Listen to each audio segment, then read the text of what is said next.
స్త్రీకి భగవంతుడంటే చాలా నమ్మకము, భక్తి. ఆమె ఎప్పుడు దేవుణ్ణి స్మరిస్తూ అలా ఆయన ధ్యానంలోనే ఉండేది. ఆమెకు ఒక రోజు దేవుణ్ణి చూడాలి అని తీవ్రంగా కోరిక కలిగింది. ఆ రోజు అలా పడుకుంటూ పడుకుంటూ దేవుడా ఎలాగైనా నాకు కనిపించు అంటూ అలా నిద్రపోయింది. ఆమెకు కళ్ళో దేవుడు కనిపించి ఇలా చెప్పాడు, ఈ రోజు పడుకో, రేపు పొద్దునే నేను మీ ఇంటికి వస్తాను అని. ఇంకా లేస్తూనే ఆమెకు ఆ కళ గుర్తొచ్చి చాలా ఆనందంగా ఇక దేవుడు వచ్చేస్తాడు మా ఇంటికని ఇక పొద్దున్నే ఇల్లంతా శుభ్రం చేసి మిఠాయిలన్నీ తయారు చేస్తూ ఇల్లంతా అలంకరించి పెట్టింది. అప్పుడు ఎవరో తలుపు కొట్టగానే అబ్బా దేవుడు వచ్చాడని చూస్తే ఎవరో సేల్స్ మెన్ వచ్చాడు. ఇక ఆమె చిరాకు పడి వెళ్ళండి, నేను వేరే వాళ్ళ కోసం వెయిట్ చేస్తున్నాను అని చెప్తుంది. తర్వాత కొంతసేపటికి మళ్ళీ తలుపు కొడితే ఇక దేవుడే వచ్చి ఉంటాడు అని ఆమె ఆనందంగా తలుపు తెరిస్తే చిన్న పాప వాళ్ళ పాపతో ఆడుకోవడానికి పక్కింటి పాప వచ్చి ఉంటుంది. మరీ బాధపడి లేదమ్మా ఈరోజు వెళ్ళు, నేను చాలా ఇంపార్టెంట్ పనిలో ఉన్నాను అని చెప్తుంది.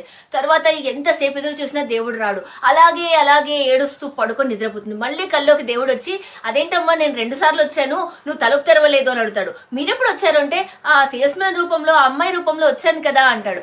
నేను గుర్తించలేకపోయాను, నన్ను క్షమించండి స్వామి అని చెప్తుంది. అందరూ అంతే, మన చుట్టుపక్కల ఉన్న వాళ్ళందరిలో దేవుడు ఉంటాడు. ప్రతి ఒక్క భౌతికమైన వస్తువులో కూడా దేవుడు ఉంటాడు. మనం వాటిని ఏమీ గుర్తించము, ఎప్పుడు అందరినీ తిడుతూ చిరాకు పడుతూ ఉంటాము. కానీ మనం నిజమైన భక్తి ఉంటే ప్రతి ఒక్కళ్ళలో దేవుడు ఖచ్చితంగా కనపడతాడు.